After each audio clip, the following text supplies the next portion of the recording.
Everyone, welcome back to Women, Wealth, and What Matters. 5 Things with Tracy Byrnes. I am indeed Tracy Byrnes. I'm a financial advisor. I'm a certified divorce financial analyst, and I am someone who believes that understanding your money is one of the most empowering things you can do for yourself. I created this podcast because for way too long, women have felt left out of the conversation. Money discussions often happened around us, not with us. And I could tell you so many stories. One day I will, of how I was the only woman in the room and no one talked to me. I'm not going to mention my alma mater and maybe the advisory boards that I sat on, but anyway, now when women do enter the conversations, the problem is that it's often a major life event, a divorce, the loss of a spouse, selling a business, or inheriting wealth. Sometimes that's too late to join the conversation. Financial independence should not begin during a crisis. It should happen much earlier. So that's the goal of this podcast. Very simple. To make sure women feel informed, confident, and comfortable talking about money. That's it. And if you ever have questions about this stuff, you should just reach out and ask me how to say it. I'm happy to do that. All right, so you're going to get 5 things as always. Then you're going to get to move on with your day because we all have so much going on in our lives. My role as an advisor is to help clients build thoughtful financial plans and make smart decisions based on what actually serves them. Now, this may sound surprising to you, but sometimes the most important financial decision you can make is to simply not react. Take a breath. And these days, I don't meditate. I feel like now I should. Because these days, the news cycle is so intense, right? And it gets more and more frenetic as the days go on. I feel like markets are dropping, oil prices are rocketing. Maybe there's geopolitical tension. Like, let's make up a headline at this point. So much is going on. And these, clients call. They're like, what should we do? I feel like we should be doing something right now. And most of the time, the answer is very simple. No, no, not because nothing is happening in the world. It's some things are really, really terrible. But because reacting emotionally to short-term headlines is usually the fastest way to damage a long-term financial plan. Lately, the headlines have definitely been loud. I mean, loud, right? Geopolitical tensions, oil prices, markets moving. Oh my God. I say this all the time, and I'm going to say this multiple times throughout this podcast.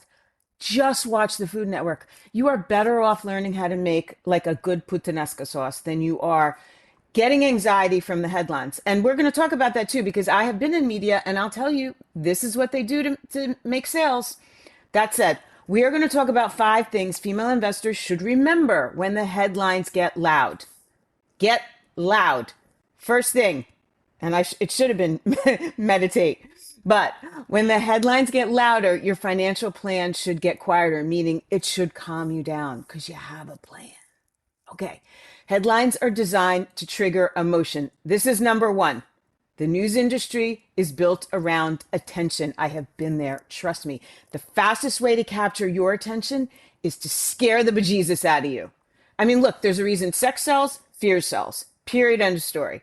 And I know people in the business for years, and producers, directors alike have said things like, COVID was the best thing that ever happened to us.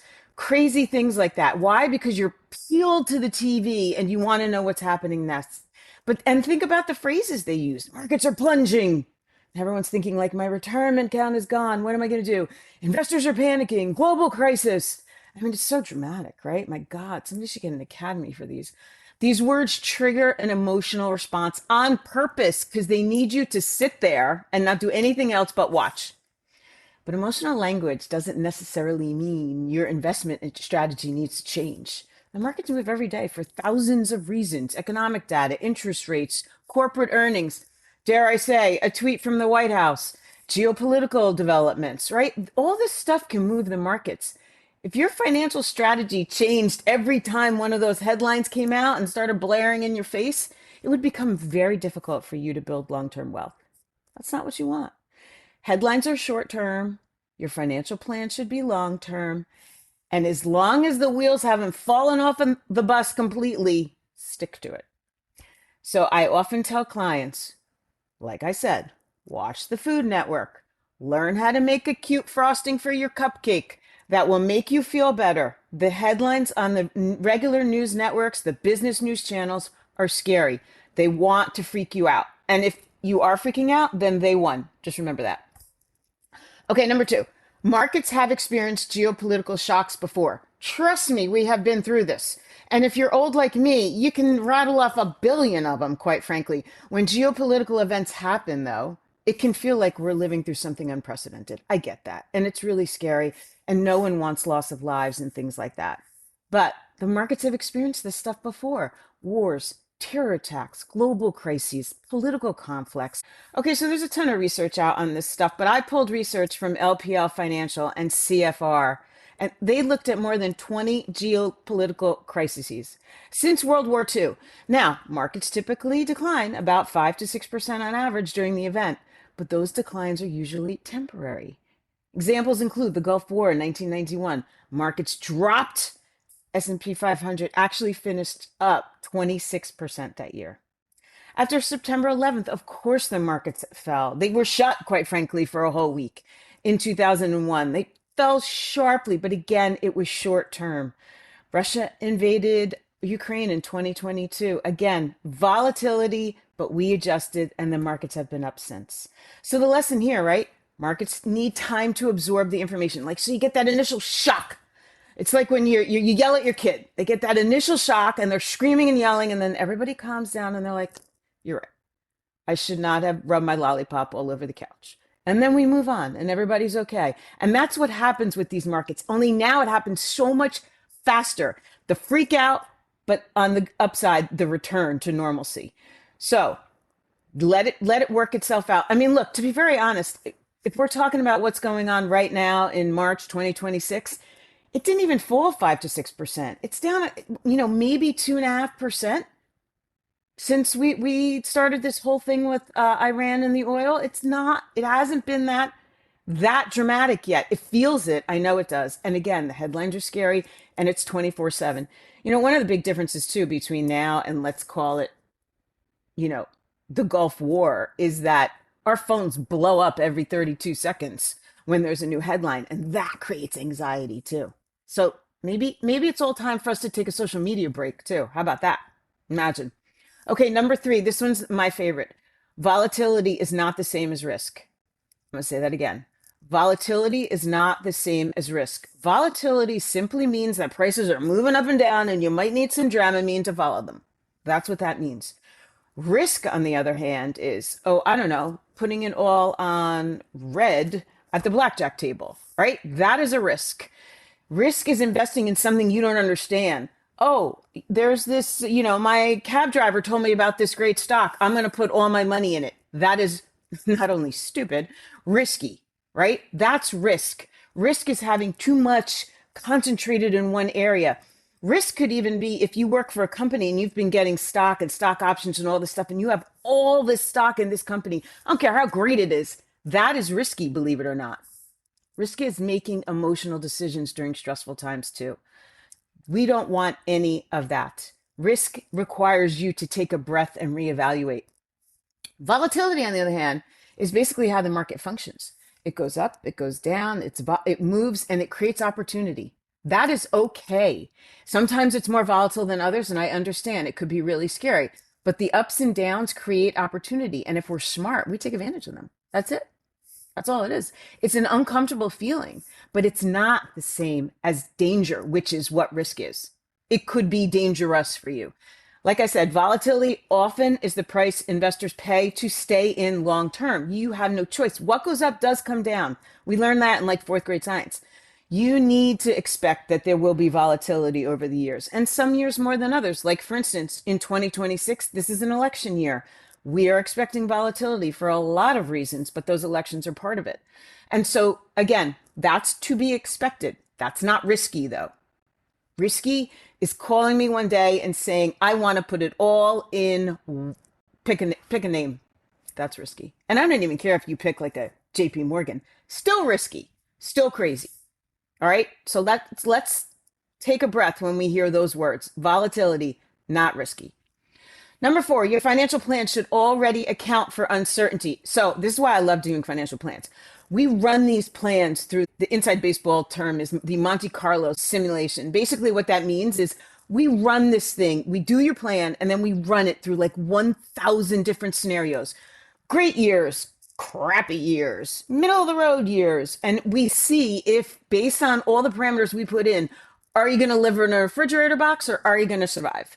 And you want to make sure, for the obvious reasons, that you're going to make it through and have a, let's call it 80, 85% chance of survival during all those times. So that's why I love a good financial plan. Encourage you to get one if you don't have one already. Happy to help you with that. It's like my favorite thing because markets rise and they fall, interest rates change, global events happen. But diversification and having a plan is what makes a difference at the end of the day. It protects your assets and your future so you don't just depend on one outcome. You could have all these great high flying stocks, which is phenomenal. But are they going to do okay? In one of those like quote unquote COVID years, we don't know. That those so-called black swan events could happen at any time. I want you to be able to survive those black swan events. Granted, it'll be sketchy, but if we build a good financial plan and diversified portfolio, you should you should weather it. Might be a little nauseating, but you should weather it. Your time horizon, of course, matters too. Money needed soon should be invested very differently than money that you just don't need or that you're saving for your house on the golf course in Maui. That two totally different investment strategies there. So make sure that is all built into your plan, if indeed you have one. And if you don't, go get one.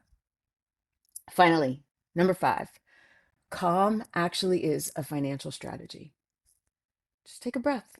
One of the most underrated investment strategies is staying calm. Calm investors, they stay invested, they trade less, they avoid emotional decisions. I always say, like, you shouldn't marry anything, but that's like a terrible thing to say just because I'm divorced and not married. But you at least shouldn't marry any of your holdings in your portfolio. You shouldn't be married to them and you shouldn't make emotional decisions about keeping or selling them. You have to take the emotion out of this. There's research out there that has found that men actually trade about 45% more than women because they're like, sell it, sell it, sell it, buy it, sell it, sell it. But if there's men in your life, that's how they make decisions at dinner, quite frankly. So, but we as women, we have to think about it. We don't overtrade. And as a result, we maintain our returns. When you overtrade, they end up eating away at the returns they made with taxes and things like that. But we take our time and we think it through. Now, I will say it's to our detriment sometimes. I know a lot of women that have sat on the sidelines trying to make a decision, and to their own fault, it's like creates inertia. They don't do anything. So there is a happy medium here, but I do think we are way more thoughtful and we know how to demonstrate patience, which can be such a huge investing advantage. All right. So, in closing here, moments like this are part of the reason why I wrote my book and I launched this podcast to help you maintain clarity when the headlines are getting loud. And again, I feel like they're just getting louder by the minute these days. Financial confidence doesn't come from predicting the future, it actually comes from understanding how the markets work, understanding why the headlines are being put on the screen, because now you do, and having a plan built to handle all that uncertainty. And investing in, quite honestly, in life, right? Clarity beats the noise every time. Every time. All right. Thank you for listening. Thank you for hanging out and joining another episode of Women, Wealth, and What Matters. You can find us on Spotify, Apple Podcasts, Amazon Music, and YouTube. And of course, you can reach us at tracyburnswealth.com if you want us to talk about any particular topics. If you have questions, if you want follow up, I will talk about this stuff all day long. You always could reach me at Tracy Byrnes on LinkedIn too. And let us know, send topics. We are happy to help. And like I said, this stuff's confusing. There's no dumb questions. Ask them. I had someone ask me the other day, what is equity? What does that mean? Like literally, we don't know these things. Don't be afraid to ask questions. And by the way, that's stocks. Anyway. All right. If you enjoyed this episode, share it with someone, especially another woman who deserves to feel confident about her financial future. And remember, clarity beats the noise every time.